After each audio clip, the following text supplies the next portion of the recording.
and welcome to DawnNews English. I'm Nadia Naqi with you for 20 minutes. Today we shall be discussing about the first information report, the FIR, that got so much of discussion over the political landscape and still is on. And this FIR is, of course, regarding the attack on the former Prime Minister Imran Khan while he was leading the long march. The attack took place in Wazirabad, after which Imran Khan has been complaining that despite the fact that his political party is a big party, a popular party, and he's the former prime minister, he's unable to register the FIR. Well, there have been problems in the registration of FIR because Imran Khan has accused 3 important people and he wants their names to be included in the FIR. Those 3 names are of a senior, military serving officer, the Prime Minister of Pakistan, and the Federal Interior Minister. Despite the fact that all, the police tried speaking to the Pakistan Tehreek-e-Insaf representatives, finally the FIR did get registered, but without the 3 names, and that too by the police itself. So today we will ask Abdul Muiz Jafri, our lawyer and a legal expert, to comment legally whether it was Imran Khan's right to actually put in those 3 names or he did not have the right to. So why is the first information report not registered? Did Punjab government had no authority in registering the FIR? Who was pressurizing the police? Thank you so much for joining us, Muiz. First information report has always been a problem in Pakistan, despite the fact that we did have some kind of reforms. And I remember very clearly during the Musharraf's regime that regarding the FIR, it was said that we're going to digitize the system and everybody had the right to get this first information report registered. In the present scenario, I'd like to ask you, did Imran Khan had the legal right to put in the 3 names that he believed had conspired to kill him? You're welcome, Nadia. Thank you very much. It's a pleasure and a privilege to be speaking on this platform.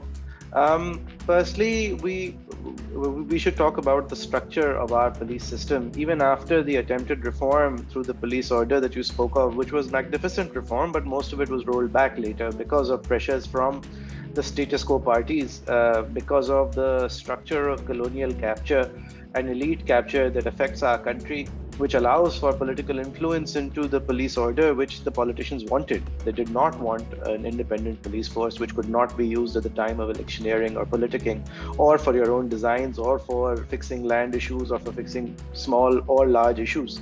So they rolled back most of what was the idea of an independent police force as contained in the police order, which would have modernized our policing systems.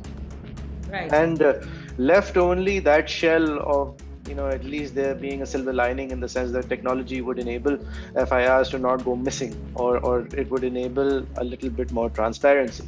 Now, but the structure of the law was reverted back to what is essentially a colonial era understanding of a police force. And the major difference between a fully functioning, plural and healthy democracy's police force and the police force we see in Pakistan is that it is almost optional to engage the police in certain circumstances, or it is almost optional of the police to engage themselves. And when they do engage themselves, their powers are vast. And their powers are vast with the inkling of the protection of order, the protection of the state, the protection of the state's writ, rather than the enjoyment of individual liberties by individuals and the protection of those, and the prevention of a capture of an individual's right to operate in the way that we see the police operating all around the world.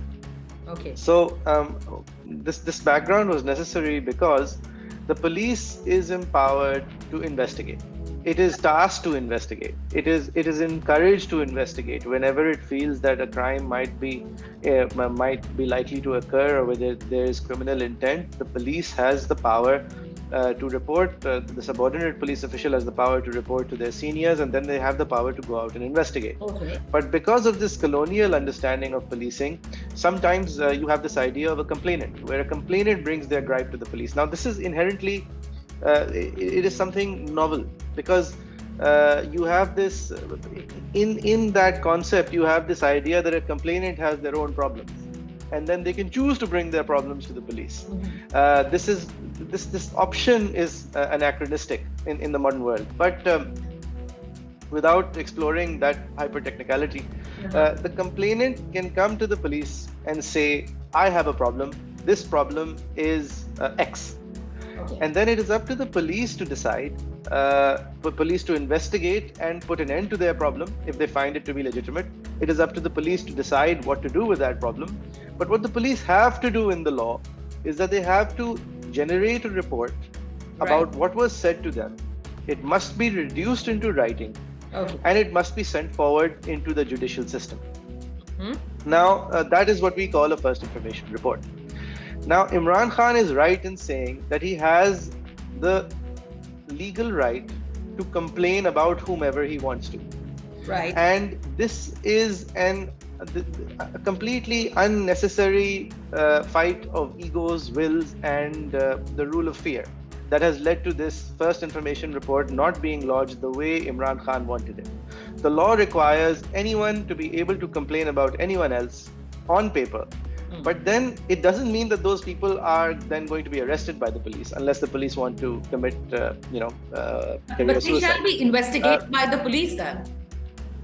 The police should have recorded what Imran Khan's version was. Okay. But then it is up to the police to investigate and declare whether that allegation is warranted or not. They don't have to automatically go around, trying to arrest the Prime Minister or a serving general. They have to put their mind to the allegations made and reason in writing, just like the first information report is to be reasoned and reduced to writing. The police has to reduce to writing why they feel this allegation cannot be investigated, or after having been investigated did not have any merit, or after having been investigated did not seem to be what the complainant said. So whilst it is the right of the complainant to complain, it is also similarly then the duty of the police to carry out their investigation, and that's all that needed to happen. But what happened here was that there was such an aura of fear about not including the name of a prime minister, but actually including the name of a public servant several rungs his subordinate, which is a major general. There was such an element of fear that the police just did not want to wade into this controversy, because on paper it would bring a new era of supposed accountability into our country, whereby you could name people. Now, there are consequences to this. You can go around saying that you have a legitimate fear that someone is out to get you. But if it turns out that all you were doing all this time was politicking and defaming that person, then there are severe consequences to that as well. Okay. So in any ideally structured legal system, what should have happened was Imran Khan should have been allowed to register that complaint. Right. The police should have investigated that complaint and asked him for evidence. Upon seeing that there is no evidence, if there was no evidence, the police should have returned and said, look, there's no evidence for what you're saying, or there is no way we can investigate this for you in what you're saying, because this sounds like a conspiracy theory. Okay. Once the police had said that officially, everyone who Imran Khan had maligned, because then they would be able to use that as proof to show that Imran Khan was in fact defaming them. All of those people could turn around on an institutional level if they wanted to, or individually, and sue Imran Khan for defamation, which in our country is draconian enough to include criminal defamation, which was the preferred mode of suing that Imran Khan liked when he was Prime Minister, which was through the FIA or through PICA or through whatever understanding which doesn't exist that anymore. Would have been, that actually would have been big, Muiz, if, you're absolutely correctly, you just said that, Imran Khan should have been allowed to register the FIR, put in the names that he wanted to of the Prime Minister, of a serving, military senior officer, as well as the Interior Minister. However, there are two questions that I would like to ask for people's understanding, although you've really explained it very well. That let's suppose all those three names had been put in the FIR by the police, right, in the first information report. Would the police ask for evidence from the complainant also? And in this case, Imran Khan, what evidence do you have to put in these names while registering the FIR? That's exactly what I'm saying. That's exactly what I wanted to highlight. The police doesn't automatically have to, like lemmings, proceed to go arrest people or go ask them questions. The police only has to reduce a complaint to writing, and then they have to investigate. That doesn't mean if I go to the police and say that Nadia has assaulted me, that doesn't automatically make the police liable to come and harass you. The question the police should ask is they have to investigate. So first they have to ask me, when did it happen? Where did it happen? How do you know? How do you prove that it happened? So the police would have actually been tasked with asking Imran Khan these questions. And if Imran Khan could have come up with anything other than he said, she said, and I heard this from here, and I have a mole who I can't name, which isn't good enough. That isn't good enough to constitute a police investigation. Right. So assuming that is the best he could have come up with, the police would have then returned and said, look, these are, I'm sorry, he's a serious individual with a celebrated past, but at this moment he has no concrete evidence to give us, and there is no cause that we find to proceed upon this and go on to ask anyone any questions, whether it is a military official or it is the interior minister or the prime minister. So pending any real evidence, I'm sorry, we're closing this investigation. And that's what the police should have done under the structure of the law as it exists. Thereafter, the military official who feels that his reputation has been tarnished would have then been at liberty, or his institution would then have been at liberty, to complain about the severe and serious consequences of the allegations that Imran Khan has been making, which the police have found to be baseless. And that would have triggered what the ISPR has demanded, which was a defamation process. Absolutely. So both of these things have to go together. Okay. So tell me, Muiz, when Pervez Elahi, who's the chief minister, the chief executive of the province, which is in terms of population the largest province of Pakistan, says that, I'm helpless, the police doesn't listen to me, and that's what they have been saying. Even PTI has been saying, and despite having a government in Punjab, we're unable to register the FIR. The police doesn't listen to us. Do you actually believe the way the police works? Because there are political pressures on the police that we see, as well as other pressures that exist within our system. So do you see that actually this is what happened? The police was actually forced not to register the FIR, or on their own they understood, oh my God, he's just naming a serving military officer, that to a senior one, better to not register the FIR. Okay, the position that Pervez Elahi has articulated and the PTI has put forward is it is a cacophony of rubbish. It is a roll of inaccuracy. There's not just one inaccuracy there. There's many. It is a poly inaccuracy, or it is a big heap of rubbish. Okay. And I will explain why. Firstly, the chief minister is the chief executive of the province. If the police isn't listening to them, they can make the police listen. Firstly, they can remove a policeman, they can bring in a pliant policeman, they can force the policeman to do it, they can remove policeman after policeman until they find someone that gets to listen to the chief minister. So the chief minister is clearly not wanting to be heard on this matter. Okay. Secondly, the PTI whinging whilst being in government, every major seat of government in Punjab belongs to the PTI. Them whinging about this shows that they don't want to push the chief minister to do this politically. Now that's the political angle. Now let's come to legally. This is not necessary. It is not necessary to pressure the police or the SHO or the IG. The process of law dictates that if your complaint isn't being listened to, if the police is not registering the FIR as you wish, you can go to court. So instead of making this huge issue, they could have just taken it to court, which they have then belatedly decided to do. But when in court, again, that process of the police investigating and deciding whether this merits an investigation further or questions further or evidence further is then replaced by the judicial branch, where a magistrate looks at your issue and decides whether this warrants my direction to the police to ask them to investigate this. And it is there where Imran Khan would have failed, because this is, in the end, as far as we know, as far as the evidence put forward, unless Imran Khan Saab has his own Pegasus software which hacks and taps phone calls, which he has done or kept. If it is all just things he's heard, then that won't fly. It's just not good enough. So that's all that it would have been in front of a magistrate, which is why the PTI has instead distracted itself into making this a media circus, into making this a political issue, because otherwise there was the political angle of pushing the CM or the government pushing that FIR being registered. There was the judicial angle of taking this issue to court, proving your issue and having it put forward to the police to be investigated. The magistrate could have said, all right, I don't want to get into whether this is valid or not, but I do want the police to investigate. So go. He could have directed the relevant police officials to conduct an investigation. That would have been that. But the end logical conclusion of this would have been a few days later when the policeman would have turned back up and said, there's nothing that's being offered other than rhetoric, and I'm sorry I can't proceed on this because the people named are people serving in sensitive designations, and I can't just turn up and harass them on the basis of one man's whims, which in my mind doesn't add up. And that's all the police would have needed to do. Now, what else is going on? Until Imran Khan had given some kind of solid proof or evidence. Yes, of course. But what else is going on is that Punjab has become a political ping pong. As far as the Punjab bureaucracy is concerned, the Chief Secretary is on indefinite leave. He's been away for 4 months. Pervez Elahi's personal principal secretary, which is one of the highest cadres of government service in the province, is a chap that used to be a basic grade officer that used to serve tea to Pervez Elahi or something basic in that capacity. And Pervez Elahi has upgraded him again and again to a point where he's this Batman sitting in the post of in the post of which is usually occupied by senior civil service officers.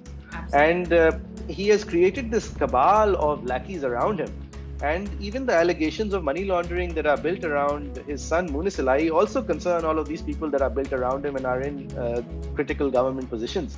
And the allegations there are as alluring, as enticing as the allegations are against Shehbaz Sharif, if not more. Because the layering is also between these clans of people that Pervez Elahi rewards with positions in government and perks and privileges that are not his to give, that belong to the state. But, that's the way they operate. And in this operation, what suffers is good bureaucratic functioning, and people are just not interested. Okay, lastly, because we have just 3 minutes left, Moise, what about the CCPO in Punjab? I mean, the federal government asked him to be relieved of the duties, and he's still in uniform, sitting in those, cabinet meetings along with Pervez Elahi. Yes, that's also, look, after the 18th Amendment, there's a lot that's kind of up in the air here as to what the CCPO's functions are, whether they, because technically these are federal officers that report to the province. It shouldn't be like that. The province should have its own cadre, it should have its own police force. You shouldn't need people to be deputed from the federation to it. So there's a lot of bureaucratic unnecessariness here because people don't like to close departments. So after the 18th Amendment, when we should have shrunk 11 odd ministries into nothingness, instead we just had them renamed and they hang around, and the bureaucrats in them hang around and they get promoted for no reason. Similarly, this two-tier of there being an inspector general and there also being a capital city police officer and them sort of being reporting to each other and not reporting to each other, this is unnecessary bureaucracy.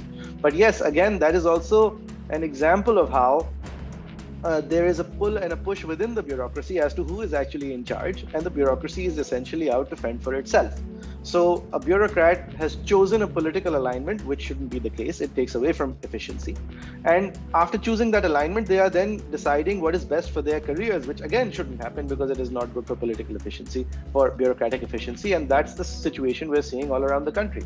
And on top of this, officers are now left to decide that, look, this chap is troublesome, he's dangerous, he's doing unprecedented things, but he's also very, very popular. So he's probably going to be the Prime Minister. So when he becomes the Prime Minister, are we going to have to suffer him? And Shehbaz Sharif is also thinking this and asking them to make their decisions today and withholding promotions and calling promotional boards and departmental committees that decide the promotions of these officers today, and basically putting it to them that, all right, if you're going to drag your feet, then you're going to be dragging your feet into leave and special duty, or not really too much in your career. So quite a mess this is, Moise. I mean, despite the fact that we have the 18th Amendment, we're not getting rid of these bureaucratic obstacles and, the political pressures and bureaucracy. How's the system going to continue working?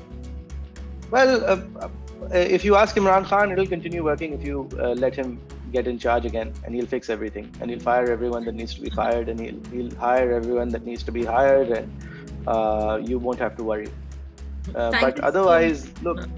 Otherwise, what is needed is stability and consistency in terms of policy. You shouldn't have a finance minister turn up, do the hard work, get kicked out, and get replaced by a man who starts threatening ratings agencies and today decided that we're going to be Sharia compliant and going to get rid of riba. And so this kind of stuff does not. You don't do this kind of knee-jerk, unplanned commentary in a country that has suffered so much in terms of floods, that is already economically impoverished, that already has major issues like childhood stunting, that does not have the money to pay its bills, that needs money. Maybe in whatever the political instability that exists, maybe that's the kind of political touch that the present government or the finance minister decided to give. Maybe. Thank you so much, Muiz, for joining us on 20 Minutes. It was really interesting. And of course, the way that you have explained the FIR, and it should not have been such a big problem nor an issue. In fact, it would have turned around in favor of the three that Imran Khan tends to put, or probably blames them for the plot to kill him. And, there could have been a defamation case if Imran Khan would have not come out with solid evidence why the FIR should have been registered in the name of the three that he names. Thank you so much. You're welcome. Thank you for having me.